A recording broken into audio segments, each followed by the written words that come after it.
Welcome back to V news. అపూర్వ ఆహ్వానం పలికిన గిడుతూరు గ్రామ ప్రజలు. గిడుతూరు ఆత్మీయ సమావేశంలో చింతకాయల విజయ్.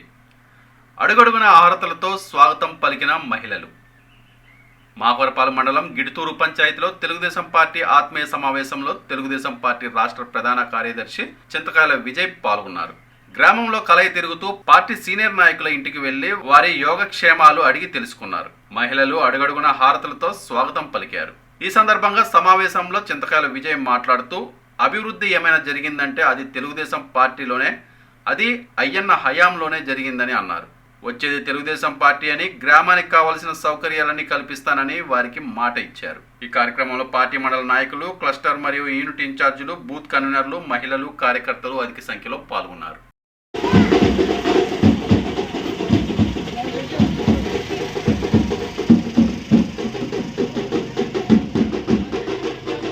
మన బుచ్చినాయుడు గారికి, దొరబాబు గారికి, ఎంపీటీసీ బుజ్జి గారికి, ఎక్స్జెడ్పీటీసీ కుమారి గారికి ఇక్కడికి వచ్చిన వెంటనే ఆహ్వానించి మన కాలనీల్లో కానీ వీధుల్లో కానీ ప్రతి దగ్గర కూడా తీసుకెళ్లి ఎంతో అభిమానంతో ఆరతలు ఇచ్చి ఆశీర్వదించిన పెద్దలందరికీ పేరు పేరున శిరసు వంచిన హృదయపూర్వక కృతజ్ఞతలు, నమస్కారాలు తెలుపుకుంటున్నానండి.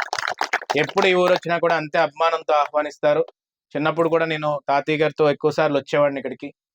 చాలా ఎప్పుడు అభిమానంతో మన కుటుంబ సభ్యులందరూ ఇక్కడే ఉండి ఎంతో ఆదరణతో, నాన్నగారి మీద అభిమానంతో ఎప్పుడు వచ్చినా కూడా ఎంతే విధంగా రాంకోల్ దగ్గర మీటింగ్ పెట్టినప్పుడు ఎక్కడ పెట్టినా కానీ ఎంతో అభిమానంతో ఆశీర్వదించి ఆదరిస్తుంటారు మీరందరూ. దానికి ఇప్పుడే చంద్రబాబు గారు చెప్పారు, అయ్యన్న పాత్రి గారు ఎప్పుడన్నా అధికారంలో ఉన్నప్పుడు కానీ, పార్టీ అధికారంలో ఉన్నప్పుడు కానీ ఊర్లో ఆస్తులు పెంచుకోవాలని ఆలోచించాడు తప్ప తన జేబుల్లో ఆస్తులు పెంచుకోవాలని ఎప్పుడు ఆలోచించలేదు.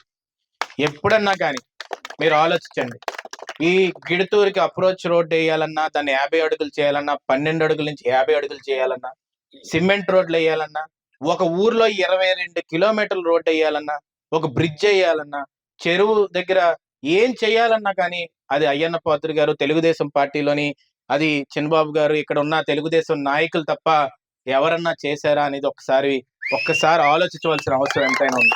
ఏసీ చేతకాని ఏమన్నా పార్టీలు ఉంటే ఓట్లు అడగడానికి హక్కు ఎలా ఉంటుంది? మోసపూరక మాటలు చెప్పి, ఎంత మోసపూరక మాటలు అంటే, ఇంట్లో ఎంతమంది పిల్లలుంటే అంతమంది పిల్లలకి అమ్మఒడి ఇస్తానని ఓటేయించుకున్నాడు. ఎంతమంది పిల్లలుంటే అంతమందికి ఇచ్చేస్తానన్నాడు. కానీ గవర్నమెంట్ వచ్చిన తర్వాత ఒక్క పిల్లోడికే వేస్తున్నాడు.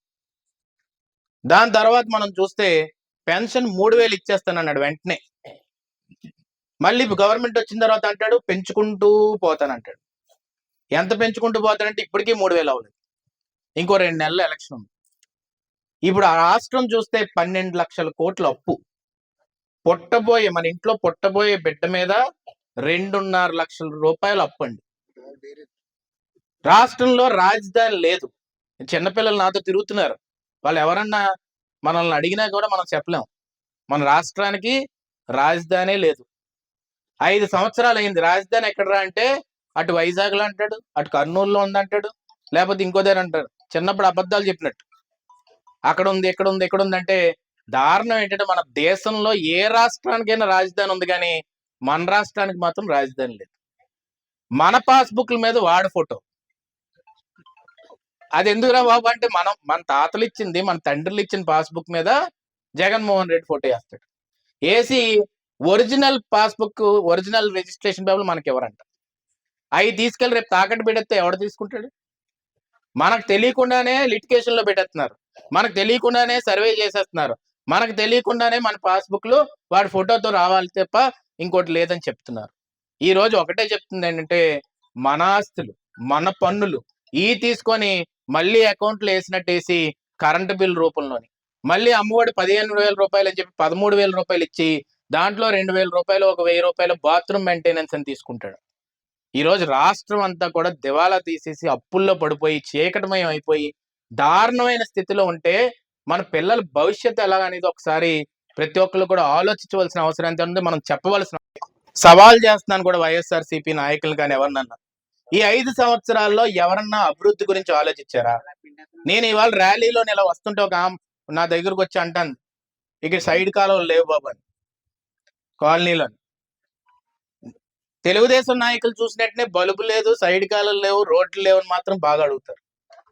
వైఎస్ఆర్ సిపిఎం చూస్తే మాత్రం నోరెప్పుడు. ఎందుకంటే మీకు కూడా తెలుసు అది తెలుగుదేశంలోనే అభివృద్ధి జరుగుతుంది.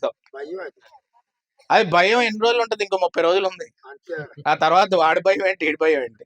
ఎవడన్నా కానీ, నేను నిన్న కూడా చెప్పాను, తాడపాలు వెళ్ళాం, అక్కడ కూడా ఎవరో ఇలాగే అన్నారు, నోరెత్తే కేసులు పెట్టేస్తున్నారండి. 40 సంవత్సరాలండి అయ్యన్న పాత్రి గారు ఒక్కడి మీద కేసు పెట్టారండి? ఒక్క వైఎస్ఆర్ సిపి నాయకుడిని కానీ, ఒక కాంగ్రెస్ నాయకుడిని కానీ హింసించారా? కానీ ఈ రోజు మన కార్యకర్తలు హింసించే వాళ్ళందరినీ కూడా నేను క్లియర్ గా చెప్పాను, వాళ్ళ తాట తీయడం జరుగుతుంది అని చెప్పి క్లియర్ గా నేను చెప్పడం జరిగింది. ఎందుకంటే ఎట్టి పరిస్థితుల్లో గవర్నమెంట్ వస్తుంది, దాంట్లో డౌట్ లేదు. ఇష్టం వచ్చినట్టు అవినీతి చేశారు, ఇసుకమయం అయిపోయింది, ఇసుక మొత్తం తోకుంటున్నారు పాకాలపాలెంలో, ఇష్టం వచ్చినట్టు దోపిడీ చేస్తున్నారు. ఇప్పుడు ఇంకో 3 నెలలు కూడా లేదు ఎలక్షన్లు ఉంటే, ఇప్పుడు నర్సీపట్లో కొబ్బరికాయలు కొడుతున్నాడు, ఇప్పుడే రోడ్డు వేస్తానని. ఇప్పుడెవడికి కావాలి? 4 సంవత్సరాలు 7 నెలలు పట్టిందని నువ్వు రోడ్డు వేయడానికి.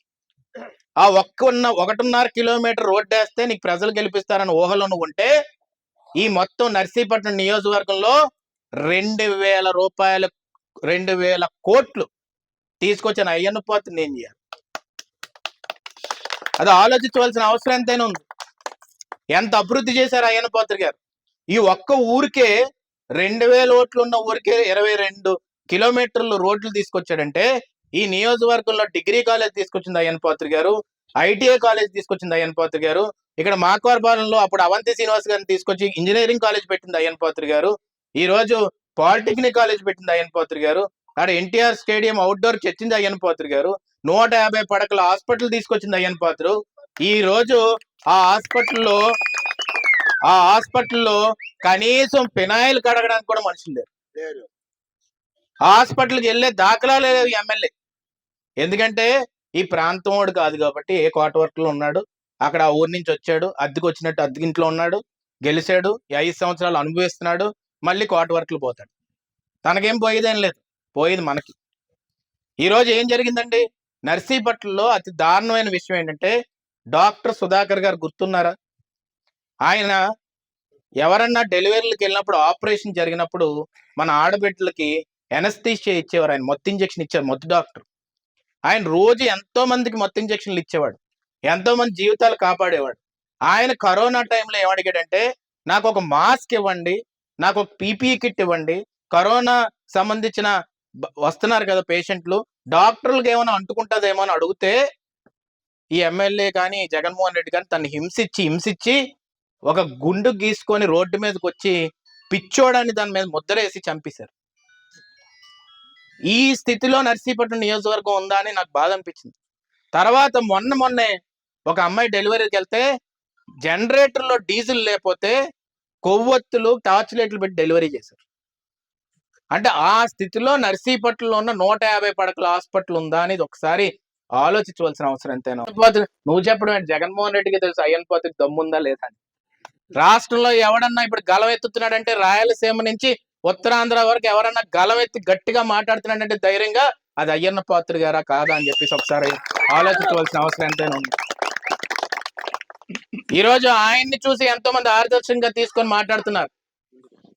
అంటే గాలి తీసుకోవడానికైనా మాట్లాడడానికైనా నీ దగ్గర పర్మిషన్ ఉండాలా? అంటే అంత నియంత్రణవా నువ్వు? ఎన్ని అబద్ధాలు చెప్పి అధికారంలోకి వచ్చారండి? బాబాయిని చంపింది చంద్రబాబు నాయుడు గారు అని చెప్పారా లేదు? ఈరోజు బాబాయిని చంపింది ఎవరు? ఆయనే. ఈరోజు కోడి కత్తి పొడిపించుకొని జగన్మోహన్ రెడ్డి ఏమన్నారు? అప్పుడు చంద్రబాబు నాయుడు పొడిచేశారని చెప్పారు.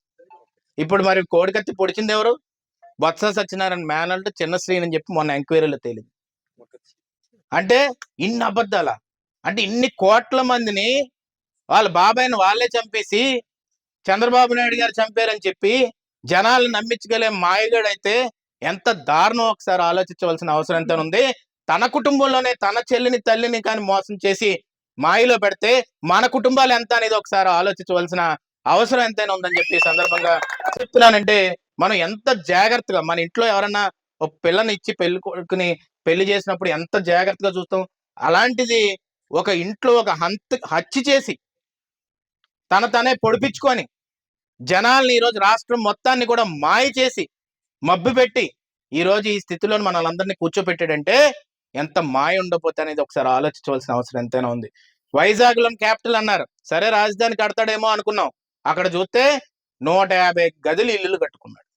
ఎక్కడ? ఋషికొండ పైన. ఋషికొండ మొత్తాన్ని దోచేశారు. ఋషికొండ మొత్తాన్ని గుండు కొట్టేశారు. గుండు కొట్టేసి దానిపైన 150 గదులు ఇల్లు కడతారు. ఇక్కడ ఇల్లు సరిపోగా మళ్ళీ హైదరాబాద్ లో 110 గదులు ఇల్లు, అక్కడ సరిపోగా మళ్ళీ బెంగళూరులో 100 గదులు ఇల్లు. ఉన్నది ఎంతమంది అంటే ఇద్దరే. ఈ రోజు మేము కాదు ఇవన్నీ మాట్లాడుతుంది. ఇవి ఏదో కార్యక్రమం పెట్టారు, ఏంటంటే ఇంటింటికి వస్తున్నారు జగనే మా నమ్మకం అనే ఏదో కార్యక్రమం పెట్టారు. మీకు తెలుసా? నేను ఒకటి అన్నాను, మీ చెల్లి గారు షర్మిల గారు బయటకు వచ్చి మా అన్నయ్య నా నమ్మకం అంటే చాలు అందరూ నమ్ముతారు. అనుమానండి.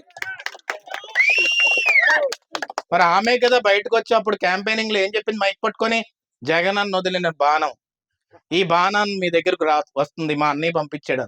ఈ రోజు అదే జగన్ అన్న వదిలిన బాణం వెనక నుంచి గుచ్చుకోపోతుంది.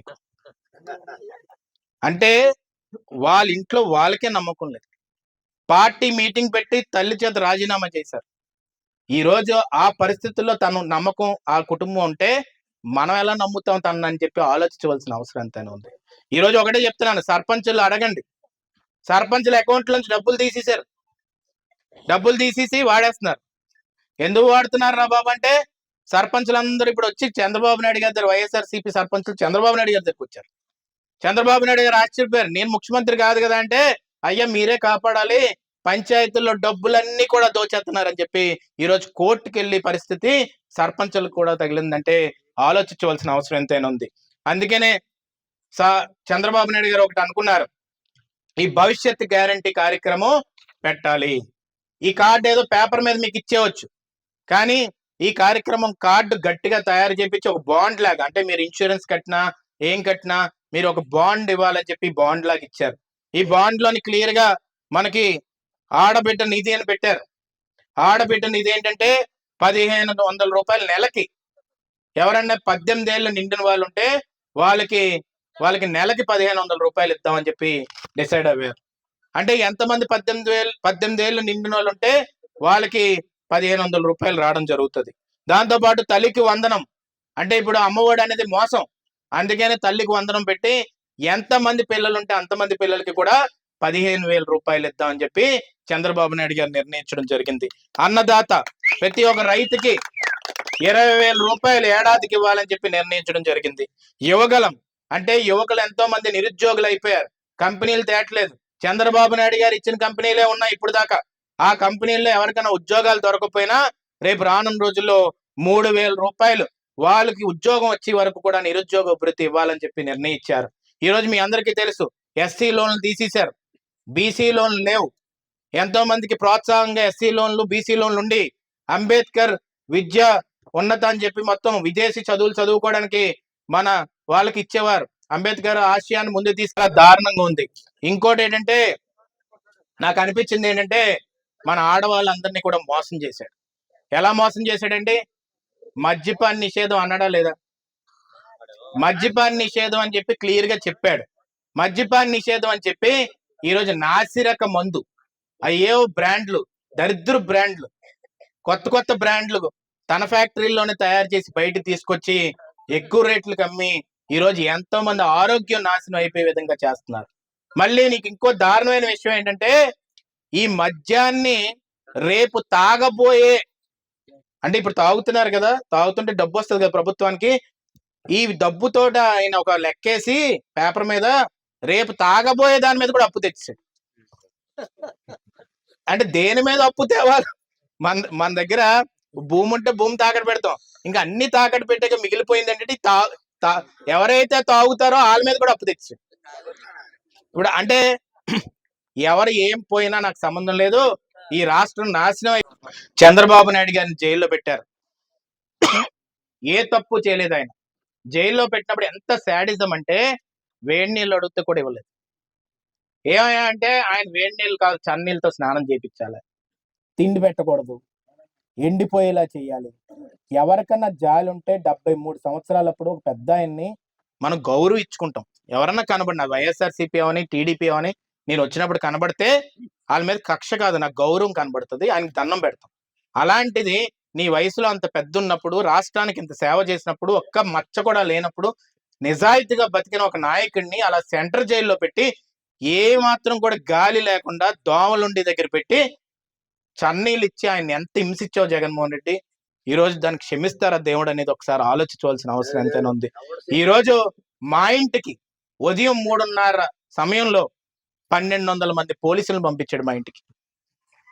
మేము ఎంత నిబ్బరంగా ఉండాలి. నేను లేను, మా తమ్ముడు లేడు, మా నాన్నని అరెస్ట్ చేశారు, మా అమ్మని ఏడిపించాడు. ఆ రోజు వచ్చి ఏం చేసావరా అంటే ఏం చేసామో చెప్పరు.